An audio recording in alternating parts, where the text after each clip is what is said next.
Wealth is a Choice podcast. Boom. Let's listen to it. Let's listen to it. All right, Mike, thanks for joining me today, man. Sure. It's very exciting. You are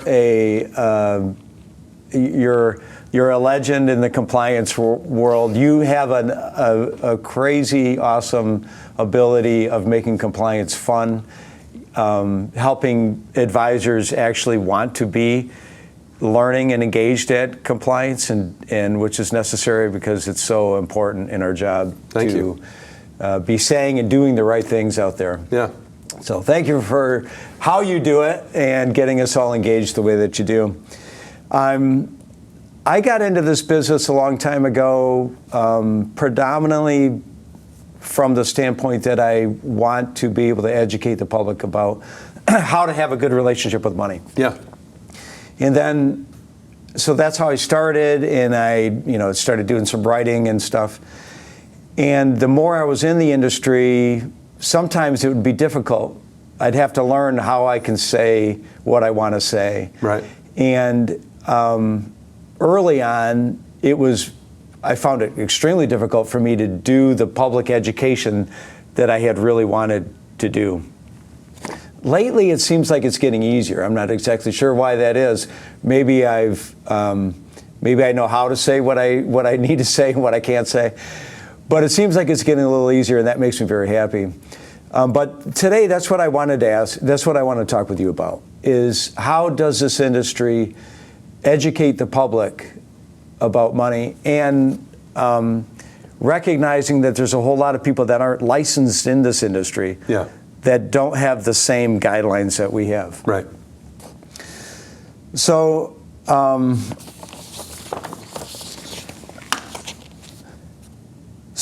what I have found is, for myself over the years, is I talk more about behaviors than I do specifics. Like a lot of what we do is investing money, but I find myself talking so much more about human behavior with money than I do specifics. Yeah. And what have you, being the head of compliance, what have you found in advisors' communication with the public? Yeah, so it's interesting to see the evolution of what I think is one of the coolest spaces that exists, right?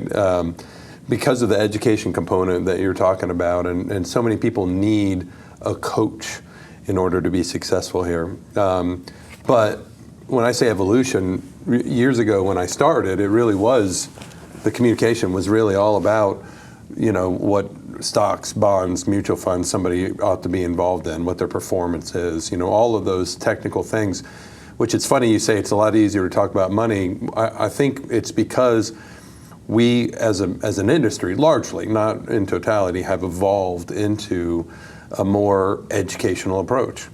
Because what we found collectively, and certainly you have found this, is that the educational approach is what people crave, right? I know for my financial advisor, I often say to him, I don't want to talk about investments. That's your job. You go do investments.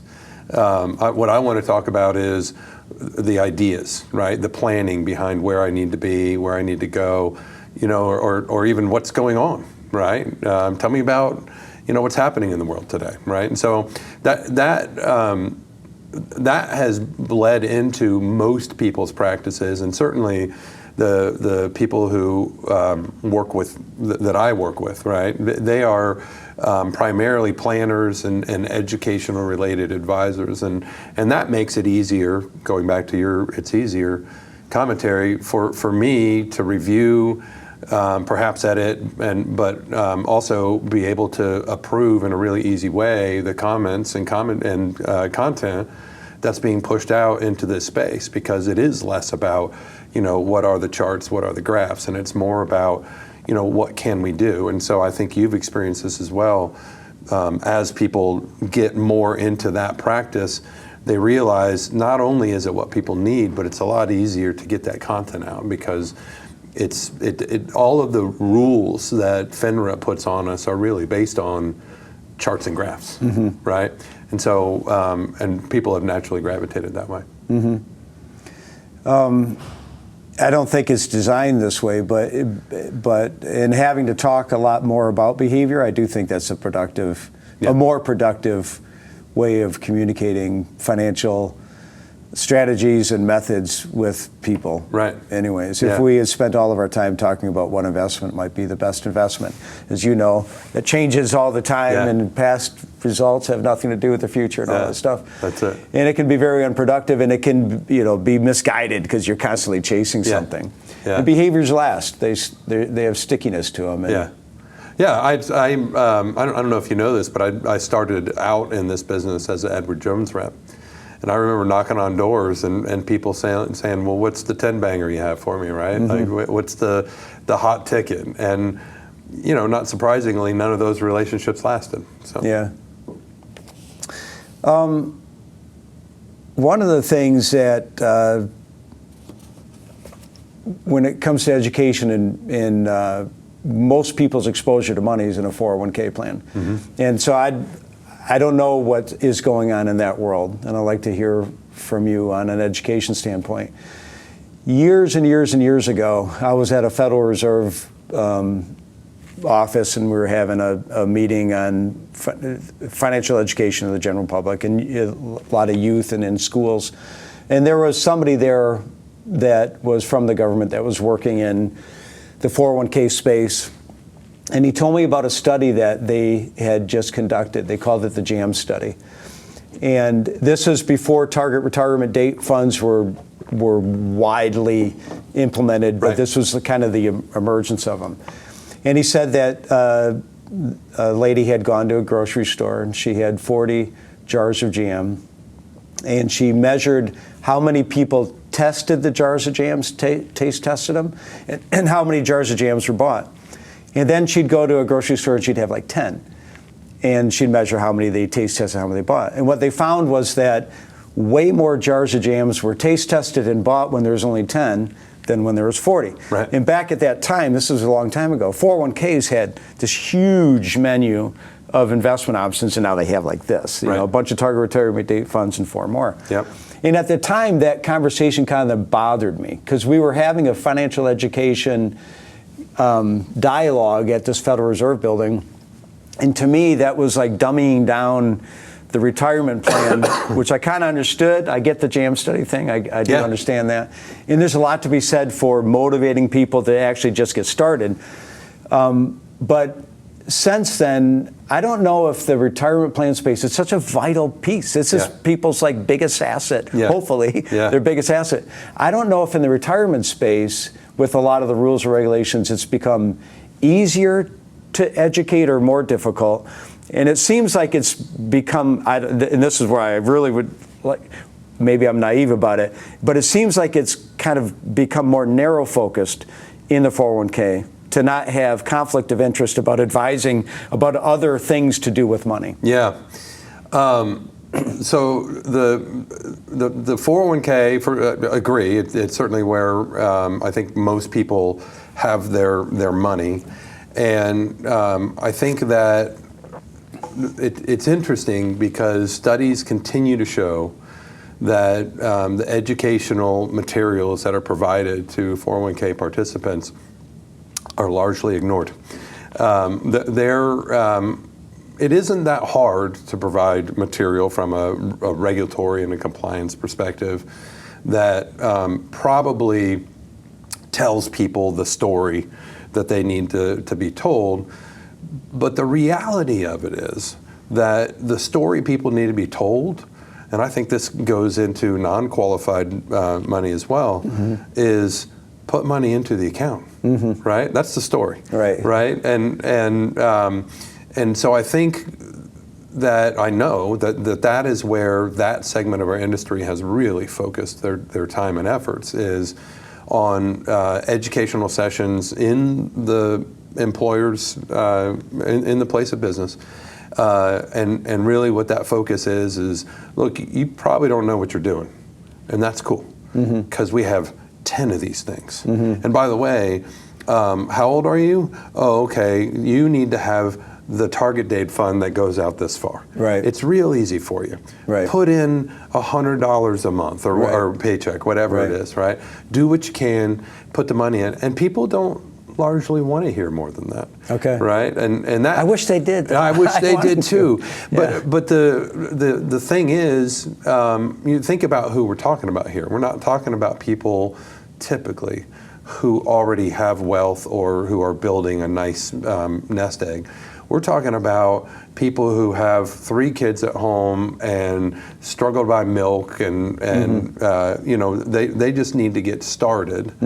And I'm generalizing, of course, but and they don't have time for this. They know they need to save, but like looking that far out is so hard for someone to see. Where I think the real education starts coming into play is once you see the compounding returns of your investment, and that's, you know, how many years into the future. I know, it takes a little while right? to build. Once you start seeing it, now you start thinking, oh, there's more to know. Yeah. This is an average person, I'm saying, not not somebody who's already investing somewhere else. Now, the good news here is, again, studies are showing that that the younger investors are more interested in learning about what's out there. Okay. They're more interested in understanding, perhaps investing for themselves or listening. Now, the bad news, and I'm going to use my oldest son as an example, he's 35, is that he thinks that cryptocurrency and futures are the right thing to invest in, right? And look, maybe, but they want to try different things because they see all these opportunities, and there is less education around these different things that I think is unbiased, and that comes into what you were talking about at the beginning. There are so many people on so many platforms, YouTube, TikTok, Instagram, blogs that are not licensed, and they get to say whatever they want. And so that, and I know we'll get to that, but that doesn't help this younger generation, so they need true education. And I just don't think the right venue for that ultimately is through a 401k plan. Because the providers of the 401k plan put out education, they know it's not really watched. The people who are selling these things, they go into the office and they provide education. They know it's about putting money in and not about how or the why. So there needs to be more sort of, I think, to help those people understand what's important. Yeah. I've always said that wealth isn't something that suddenly happens one day. We purchase it throughout our career in small increments. Yeah. And it's hard when you're just starting in a 401k. Let's say you got 10 grand in there. And let's say the market goes up 10% that year. Yeah. That's a very good year. Yeah. That's a good experience. You just made, what, $1,000? Right. You know what I mean? Right. If you had $1 million in there, you made 100 grand. It's the exact same experience, That's except right. it's a bigger number. That's right. And it's hard when it's not a big number. It's hard to be as excited about that grand. That's like, right. oh, it hardly moved. It went from a 10 grand to 11 grand. That doesn't seem that much. Yeah. You know, but if it went up by 100 grand, that's the exact same experience. You're 100% right. But the more money you have, the more motivated you are, which is one of the things that, like you could, a lot of people might lose money with some of these, the GameStop type bets, the crypto, the flashy looking thing. They might do well, they might not do well, I don't know. But one thing I do like about it is that they're at least thinking about it. And at least it gets this investor mindset going, hopefully at a young age, because that's important. That's such a great point. And again, I'll go back to my son.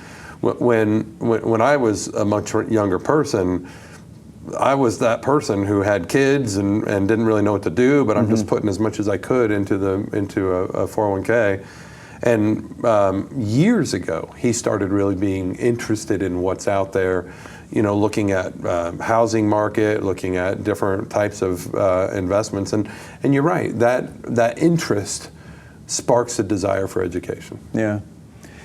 I've noticed, just this popped into my head, but thinking about being younger, like you always maxed out your 401k. Like that was just like you don't go below the max. Yeah. Like that was the minimum. Yeah. But the max wasn't as much back then. Right. And now it is a lot, which is a good thing. Yeah. But I wonder if that shifted the mindset a little bit, because it's no longer like most people can't afford to max it out. Right. And so now the minimum is maybe the match, you know. But back in the day when it first came out, it's like you max it. Obviously. I mean, that's just what you do. Right. You can only put in so much. Of course, you're going to do the whole amount. Yeah. Yeah. It is interesting. I don't think. And you know, studies have shown you have a 3% match. I think companies are lucky to have people that'll put 3% in to get that match. Yeah. You know? It's so much more money. Yeah. So another thought popped in my head when you were talking. You know how you go to a grocery store and you could look at a piece of fruit, and on the little number by the barcode, if it has a 9, it means. Yeah. Do you know what that means? No. What does it mean? It means it doesn't have any. It's non-GMO, or is that right? Yeah. Yeah. So if it I just didn't know has that. if it doesn't start with a 9, then it could have GMO stuff. Is GMO the right word? You're talking about like genetically modified? Yeah. So if it's got a 9, I think that means it's not GMO. Or like obviously like organic or USDA approved on the meat and stuff like that. I had no idea. So there's no like stamp when this advice is coming from a licensed professional or when it's not. And it's not like a non-licensed professional can't be intelligent, give good advice. It's plain bit out there. But I hear a lot of crap out there too sometimes. But there's no stamp of approval. That'd be kind of cool if there was. I think the closest we have is a license, right? And I don't think your average person understands where you could go look up a license, somebody's background, and that type of thing, because it's so convincing when someone's telling you about something and the successes that they've had. So I agree. I do wish we had a better system for denoting expertise. And you know, you have the CFP. That's kind of a great standard for people to have. That denotes some educational expertise here. But who knows that that's something they need to be looking for, right? And it's not universal either, right? Yeah, and now there's a whole lot of them. Right? The CFP they've done the best job at the stamp of approval, but you're right. There's a ton of them. A ton of them, right? Yeah. And which one makes sense? Which one isn't really legitimate? Right. It's hard to tell. I think it's that way in almost everything we do now, right? I mean, again, you can go into social media and you can see an amazing product where you're like, I need that. I need that potato peeler, right? Yeah, I know. And then you get it, and it's plastic garbage, right? You just don't know. Yeah. I don't know why I said potato peeler. I don't know, because some of those things look really slick, right? And, and why am I doing this by hand? That's right. I know. Yeah. So, what do you think the fiduciary responsibilities?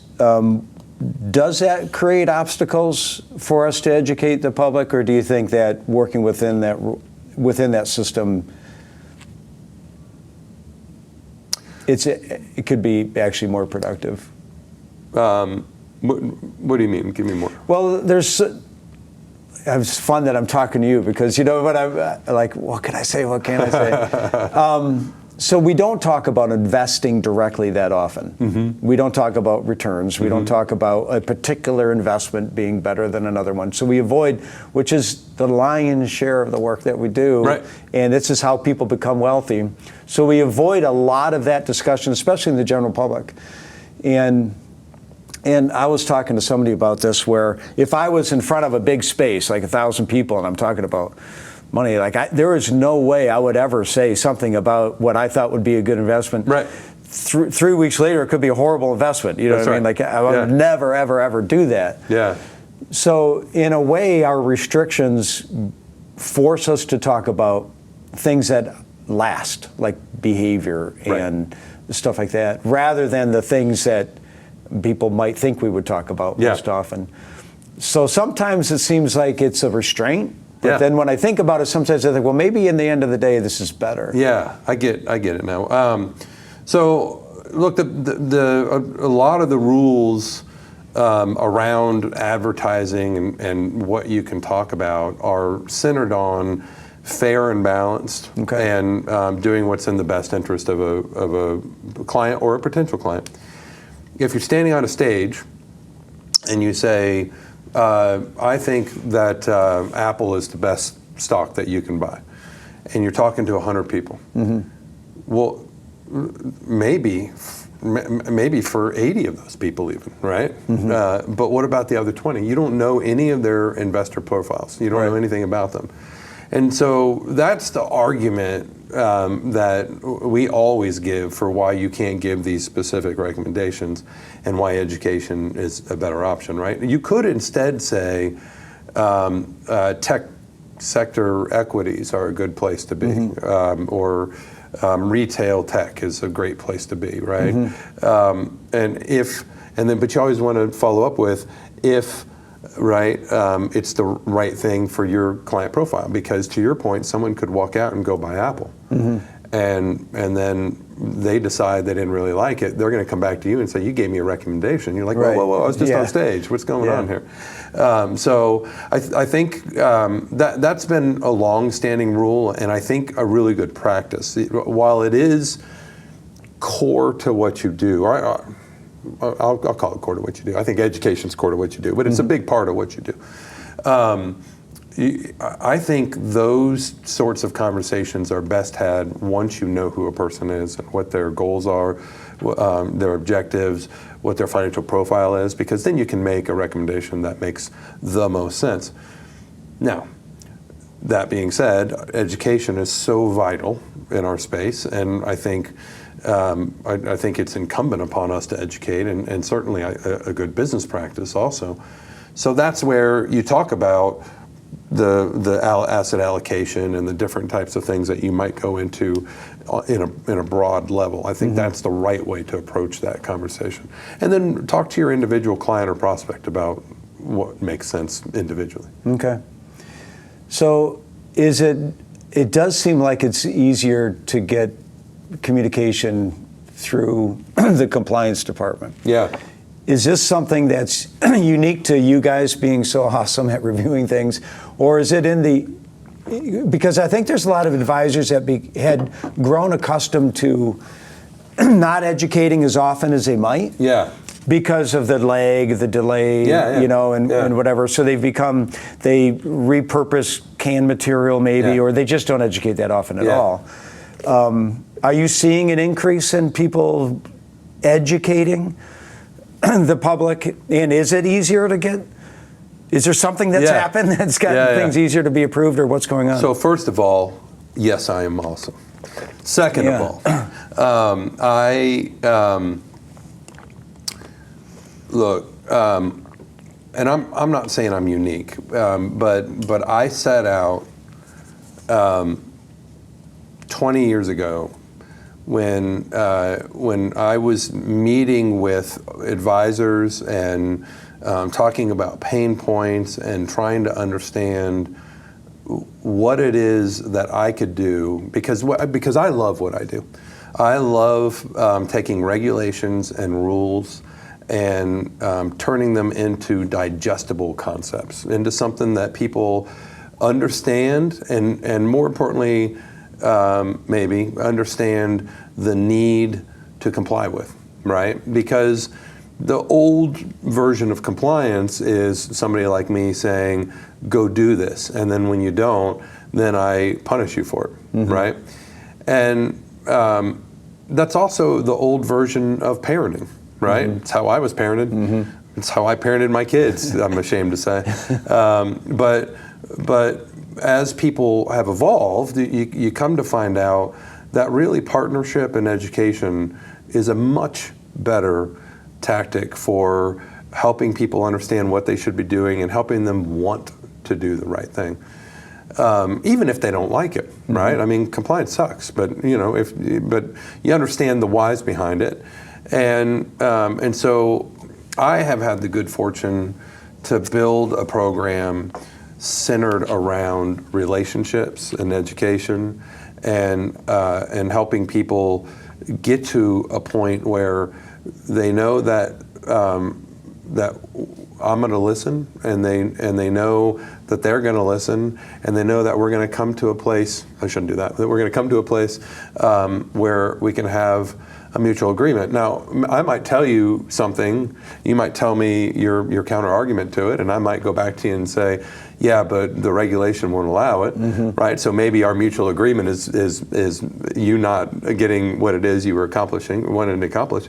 But the agreement is we both understand it, and we both agree that we're going to work towards whatever this rule is, goal is, whatever it is. And the way that I think, personally, my philosophy is that works is to be open, to be honest, and to try and be creative at times. Because if I have a presumption of trust that what you're going to do is the right thing, which doesn't mean you won't mess up, right? Then you ultimately need to have a presumption of trust that I'm going to do the right thing, right? Which doesn't mean I'm going to mess up, not going to mess up. But what it means is we trust each other and we can have that conversation. And so I have spent 20 years trying to build that trust and help people understand, that relationship and the needs that we both have together. And so I hear a lot from people not in our organization. Oh wow, we've had such a tough time. We never submit anything because we can't get it approved. Well, that's because there's not that trust on either side of that equation. It's not all roses. There are certainly conflicts around this whole concept, but I think as a general rule, what we've created is a network of very strong financial professionals who are a part of this partnership that I'm talking about. And that whole spin is, to answer your question, which is, I would argue that it is probably a little bit easier for us and advisors that I'm working with because of the way that we've built the program and the trust that we have. And that has attracted high caliber advisors who are focused on what I would argue is the right thing, which is education. Right. And so we're seeing more and more of that education. It's become a lot of the norm within many people's practices. And that trust that goes back and forth has created an environment that makes it easy for me and my team to push things through. Yeah. The volume of what you guys see coming in is probably the best reflection of how well that is going. Yeah. I agree. We handle a lot of material. We're doing thousands a month in submissions, and the vast majority of those are educationally based, which makes it pretty easy to look at and approve. Yeah. Well, financial advisors need to educate the public, so important. Yeah. I'm glad they are. Yeah. So I've had an interesting conversation just yesterday. We were talking about AI, and one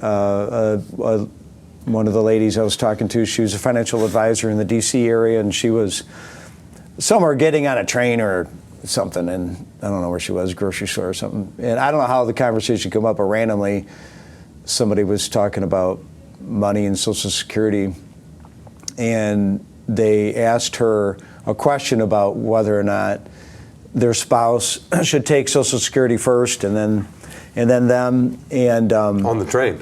On the train, I think they're on a train. And she started off, well, generally, because obviously know your specific situation, blah, blah, blah, and she gave some general advice on what she looks at, what she would consider in that situation. And then he said, "Oh, good. That's what ChatGPT told me too." So more and more people are going to go to AI, which is good and normal, and that's just going to happen. So more and more people are going to go to AI. And are they going to go to AI to confirm what a professional is telling them? Or are they going to ask a professional to confirm what AI is telling them? I don't know which, maybe a little bit of both. But I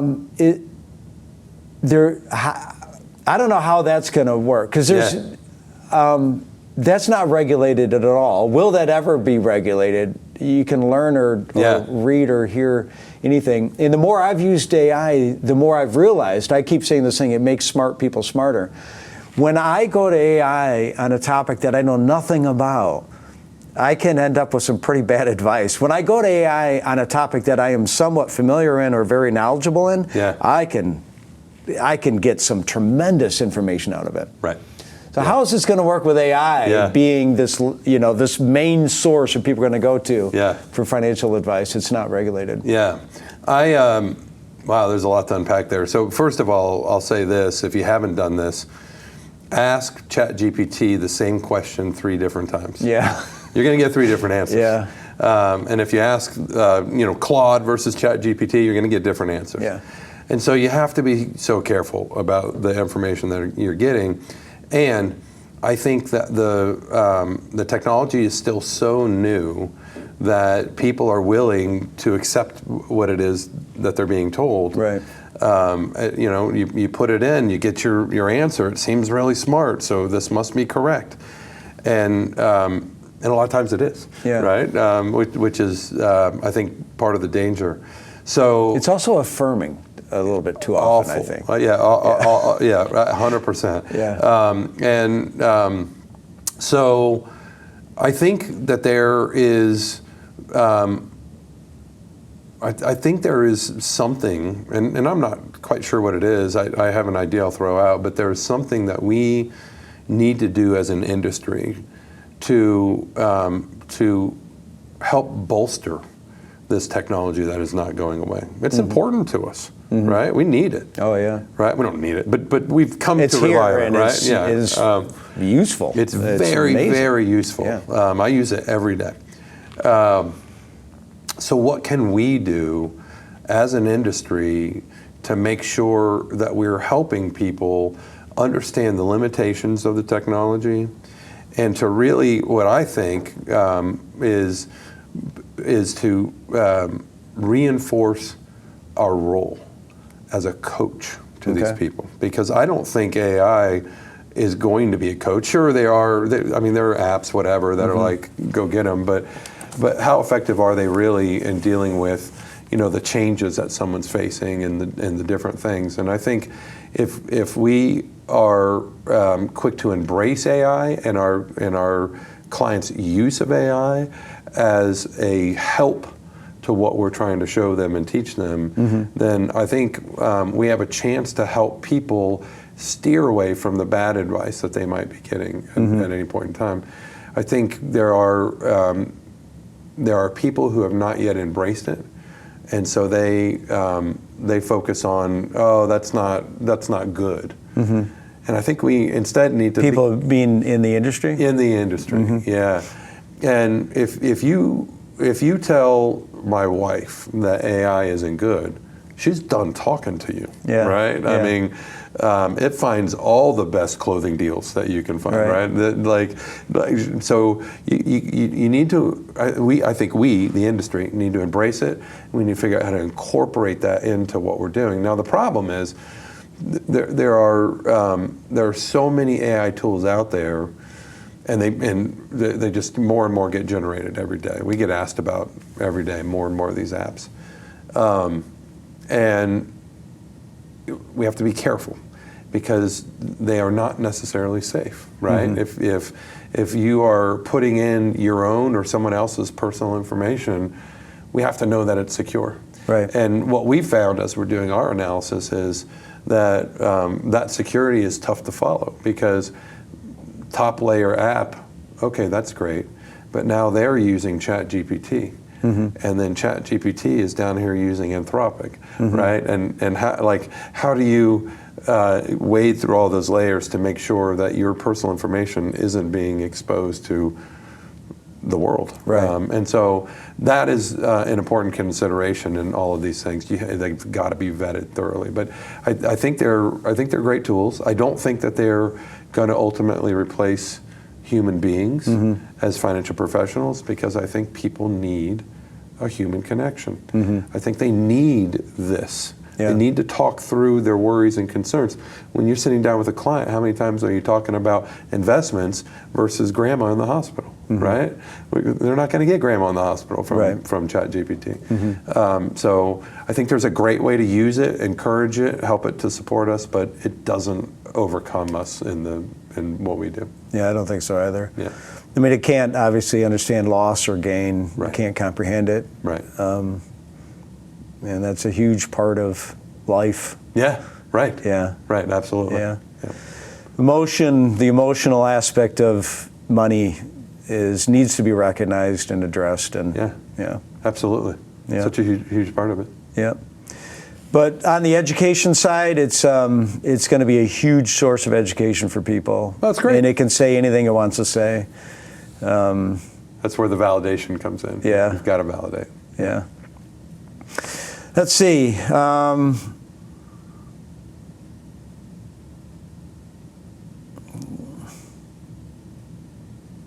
think we got through most of my questions I have for you. Is there anything else that you wanted to?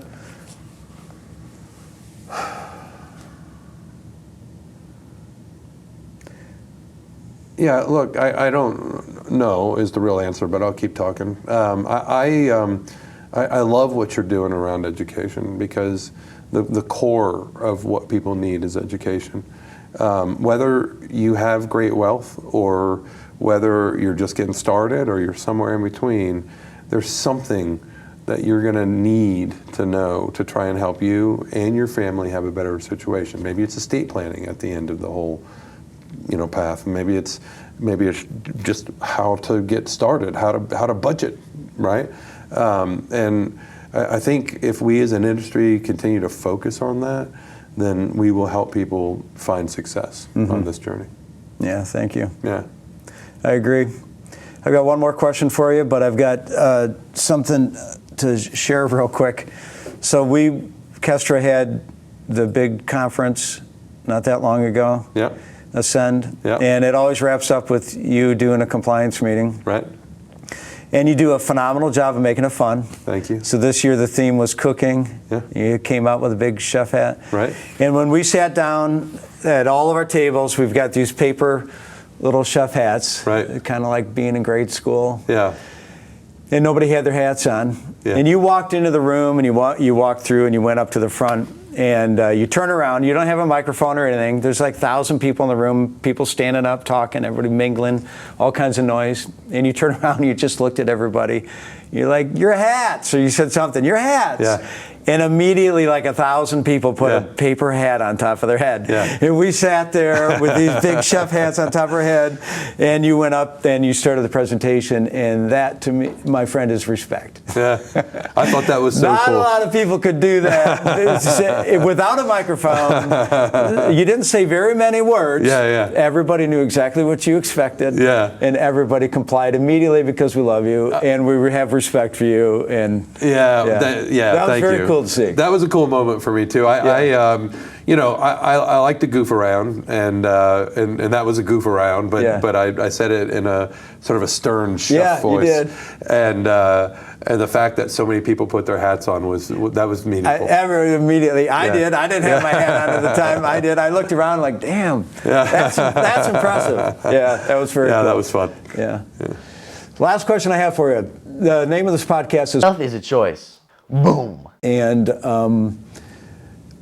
when I wrote the book, Wealth is a Choice, it was talking about money, but wealth means a lot of things to a lot of different people. To me, it's abundance. Yeah. It could be abundance of all kinds of things. Family, love, community, money. Yeah. But at the end of the interview, I like to ask people the same question. Yeah. Do you think wealth, and whatever that means to you, do you think wealth is a choice? Yeah. I do think it's a choice. I obviously, there are many in this world who are given more material wealth. There are many people in this world who are given more love as they grow up.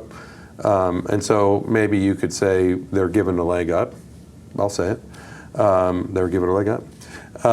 But at the end of the day, what maybe the most important lesson that I've ever learned is you have to accept whatever it is, whatever suffering that you feel like you're receiving or are actually receiving, and you have to learn to be happy with what it is that you're doing, right? You have to learn to take this life that you've been given, no matter what it is, and to turn it into happiness. And I see happiness as true wealth.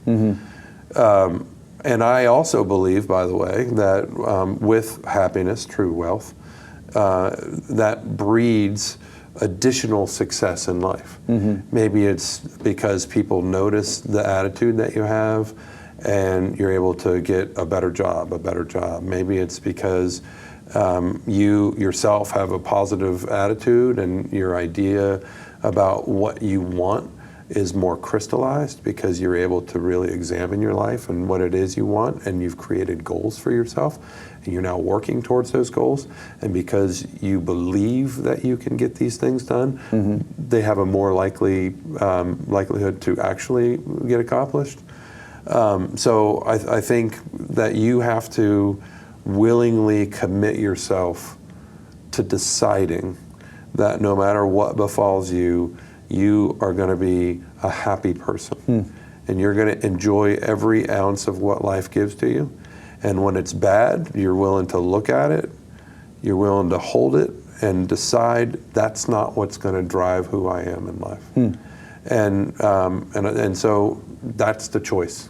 That's the choice that people have to make. And I think when they make that choice, they have true wealth. Damn, I love that answer, man. I love that perspective. That's beautiful. Yeah, thank you. Yeah, thank you, Mike. Yeah. All right. I'm honored. Thank you. I really appreciate it. Yeah, absolutely. Awesome. Thank you. All right, buddy. All right.